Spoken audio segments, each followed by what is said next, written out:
उसमें डूब जाएगी। मैं चाहता हूँ कि तुम अपनी पत्नी इस धरती के सारे पशु पक्षी के जुड़े हो और सारे पेड़ पौधे के बीज को लेकर एक नाव में बैठ जाओ। मैं तुम्हें सुमेरु पर्वत की ओर ले जाऊंगा। वहां से एक नई सृष्टि प्रारंभ होगी।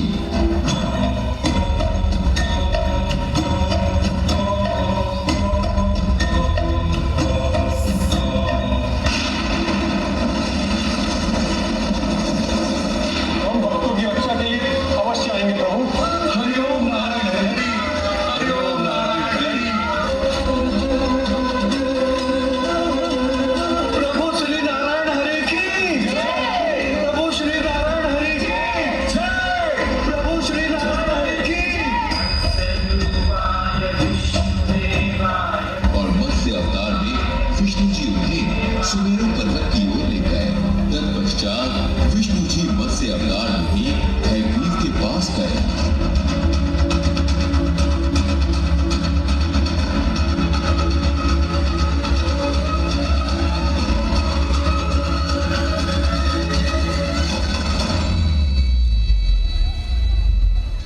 अब इस दुष्ट की अंत का समय आ गया। एक शक्ति से संपन्न हूं मैं, मुझे कोई शक्ति नहीं तोड़ सकती। अभी भी अपने उसी भ्रम से भ्रमित हो मूर्ख। सुनो, जिस प्रकार अपवित्र जल से भरा कमंडल वर्षा के पवित्र जल की एक बूंद भी ग्रहण नहीं कर पाता, उसी प्रकार तुम्हारा पवित्र मन न वेद की पवित्रता को प्राप्त कर सका, न भी उसकी शक्ति। और अब तुम्हारा निश्चित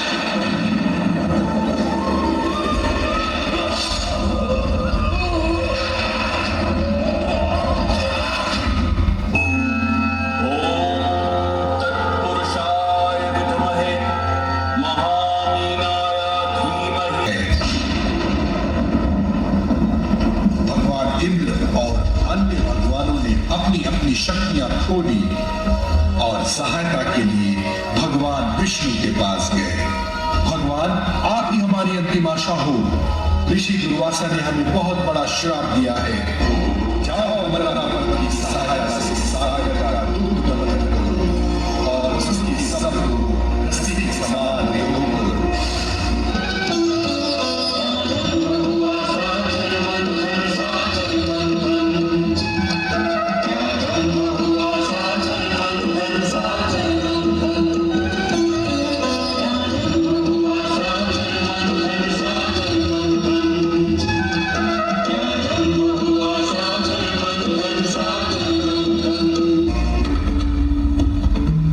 लेकिन जैसे ही मंथन शुरू हुआ, मंदारा पर्वत डूबने लगा। ये क्या हुआ देवेंद्र? स्वयं के भाग से मंदराचल नीचे की ओर जा रहा है। हमें क्या आधार देना होगा? मंदराचल डूब गया तो हमारा किया सारा श्रम बेकार हो जाएगा। मंदराचल को रोकिए, रोकिए, मंदराचल को रोकिए। भगवान विष्णु कछुए के रूप में प्रकट होते हैं और पर्वत को डूबने से बचा लेते हैं।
कश्यप को बहुत दुख हुआ। अपने भाई के वध का प्रतिकार करने के लिए बताइए गुरुदेव, इस कार्य की सिद्धि के लिए शक्ति संचित करने का साधन क्या है? संसार में शक्ति प्राप्त करने का केवल एक ही साधन, केवल तपस्या ही समस्त शक्तियों का उद्गम स्थान है। तो मैं भी तपस्या करूंगा।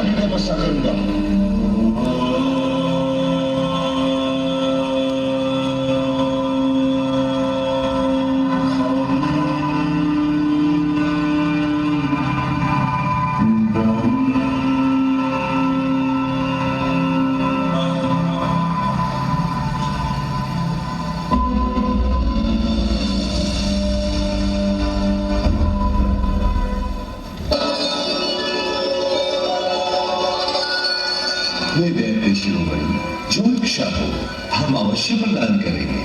मुझे ऐसा वर दीजिए कि आपके बनाए हुए किसी भी प्राणी से मेरी मृत्यु न हो, न मनुष्य से, न पशु से, न दैत्य से, न देवताओं से, न भीतर मरूं, न बाहर मरूं, न दिन में, न रात में, न अस्त्र से मरूं, न शस्त्र से, न पृथ्वी पर, न आकाश में। युद्ध में कोई भी मेरा सामना न कर सके, मुझे ऐसा वर चाहिए। हे दैत्यराज, जो वर तुम मुझसे मांग रहे हो वो दुर्लभ होने पर भी मैं पूर्ण रूप में प्रदान करता हूँ।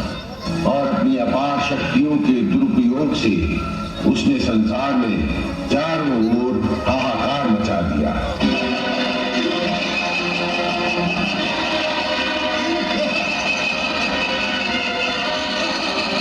इंद्र भाग गया, देवता परास्त हो गए। अब स्वर्ग पर भी हमारा राज्य है। मैं यहाँ का भगवान हूँ। हर कोई मेरी पूजा करे। जो मेरी पूजा नहीं करेगा वो संसार में जीवित नहीं रह सकता। उस समय सारी सृष्टि में एक नन्हा सा बालक ही ऐसा था जो भगवान के नाम का निरंतर कीर्तन करता रहता था। वो उसी दैत्य का अपना पुत्र था, प्रहलाद।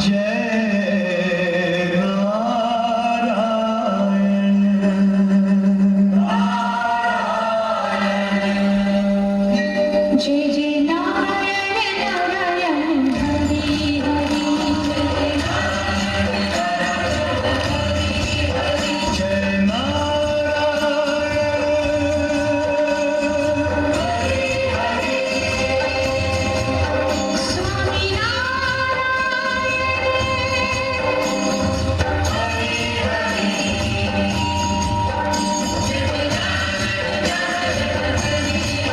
स्वामी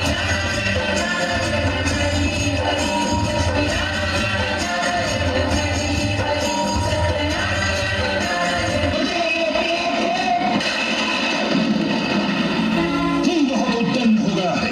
तूने मेरी अनंत शक्ति को चुनौती दी है। किसके बलबूते पर इतना घमंड कर रहा है? उसके बलबूते पर जो सबका बल है केवल वही है। कहाँ कहाँ दिखता है तुझे तेरा परमात्मा? प्रत्येक वस्तु में, वे सृष्टि के कण कण में है। यहाँ की हर वस्तु में भी, जी पिताश्री, इस महल में भी। जी पिताश्री, मैं तो उन्हें इस महल की हर वस्तु में देख रहा हूँ। इस खंबे में भी दिखता है तुझे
ये नहीं है, ये न नर है, न पशु, न सुर है, न दैत्य। इस समय न दिन है, न रात, संध्या वेला है। तुझे अस्त्र से मारा जा रहा है, न शस्त्र से। तुझे नरसिंह भगवान अपने नखों से मार रहे हैं।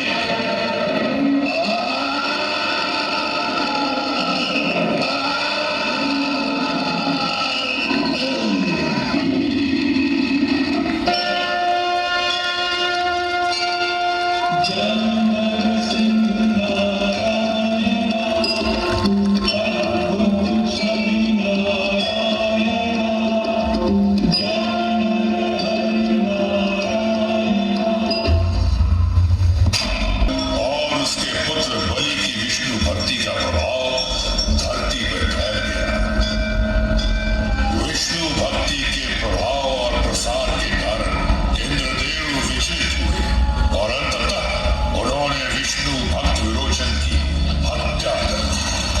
असुरों के गुरु शुक्राचार्य के आदेश पे विरोचन के पुत्र बलि ने विश्वजीत यज्ञ किया और इंद्रदेव की स्वर्गलोक पर आक्रमण करने का निर्णय लिया। यदि आपने बलि का वध किया तो क्या ये अपने ही भक्तों पर अन्याय नहीं होगा? मैंने कब कहा मैं बलि का वध करूंगा? मैंने तो कहा जो योग्य होगा वो करूंगा। इस बार मुझे शक्ति से नहीं युक्ति से विजय प्राप्त करनी है।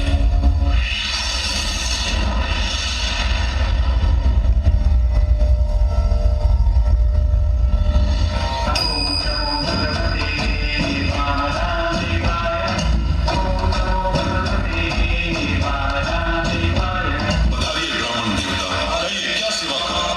बलिराज का वचन है, जो भी कहेंगे वो आपका। मुझे तो केवल 3 पत्थर भूमि की ही आवश्यकता है। कृपया लज्जित न करें। 3 पग पर भूमि, वो भी आपके पग, क्या होगा उससे? आवश्यकता से अधिक की कामना नहीं है मुझे। जैसी आपकी इच्छा।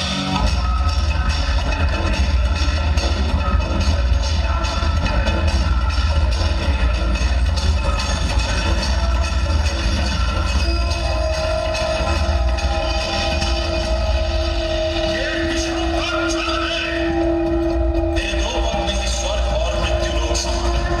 अब तीसरा पग कहाँ रखूं? अब तुम्हारे पास कुछ शेष नहीं। तुम्हारा वचन तो अपूर्ण रह गया। हे भगवान विष्णु, आप अपना तीसरा पग मेरे सिर पर रखिए। प्राणों से अधिक मूल्यवान मेरे पास और कुछ नहीं।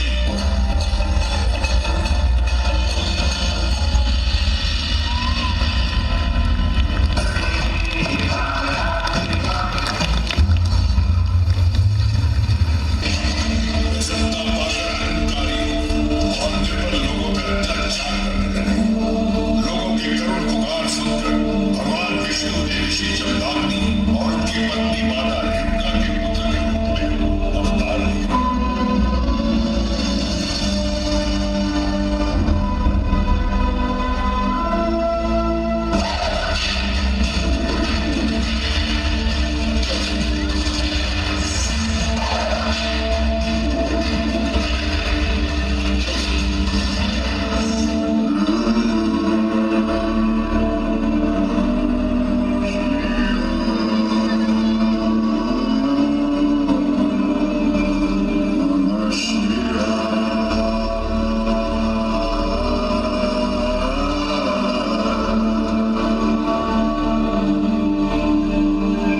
आज तुम्हारी शिक्षा संपन्न है।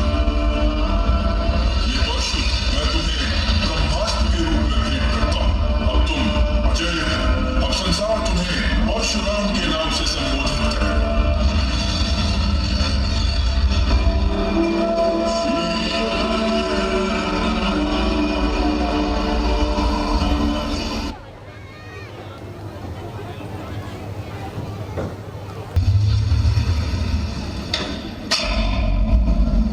ये कहानी है मर्यादा पुरुषोत्तम श्री राम की, जिन्होंने अपने पिता के एक वचन के खातिर 14 साल का वनवास स्वीकार किया।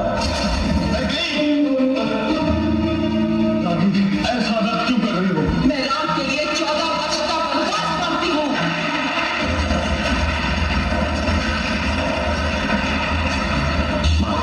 आपका देश से राखों पर मैं वन प्रस्थान करने की तैयारी कर रहा हूँ। के भाग आज खुले जाएंगे, राम आएंगे।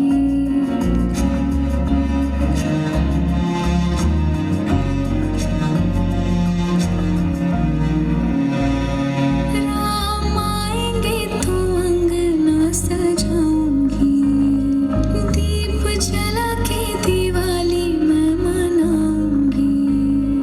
राम आएंगे तो अंगना सजाऊंगी, दीप जला के दिवाली मैं मनाऊंगी। मेरे जन्म के सारे पाप मिट जाएंगे, राम आएंगे। ऐसा मत देखा नहीं, आप इसे मेरे लिए ले आइए। हाँ सीता, सोने का मुल्क ही लगता है। जब तक मैं ना लौटूं, तुम्हारी भाभी की रक्षा का भार तुम पर है, सावधान।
ग्लानिर्भवति भारत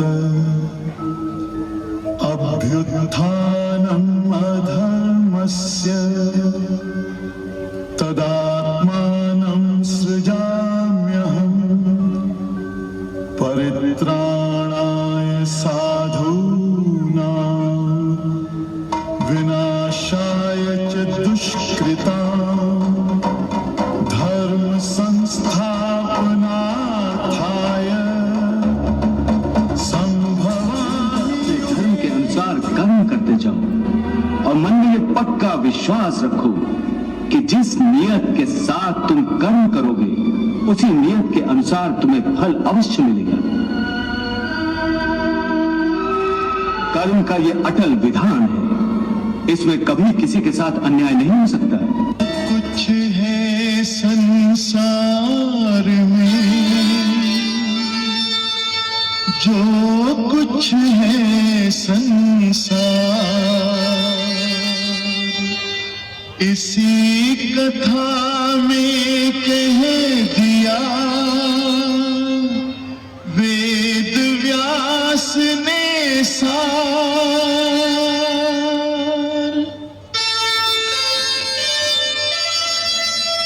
याद रखें हम आप सब कर्मों के परिणाम विदा ले रहे आज हम करते हुए प्रणाम। सीख हम बीते युगों से नए युग का करें स्वागत, करें स्वागत, करें स्वागत, करें स्वागत। जिसने अपना सब कुछ त्याग दिया, दुख की जननी है, स्वाद की इच्छा, लगाव और लालच, अज्ञानता, वैर और द्वेष। स्वतंत्रता खुशी और शांति के लिए पद है, नैतिक, आध्यात्मिक और बौद्धिक पूर्णता।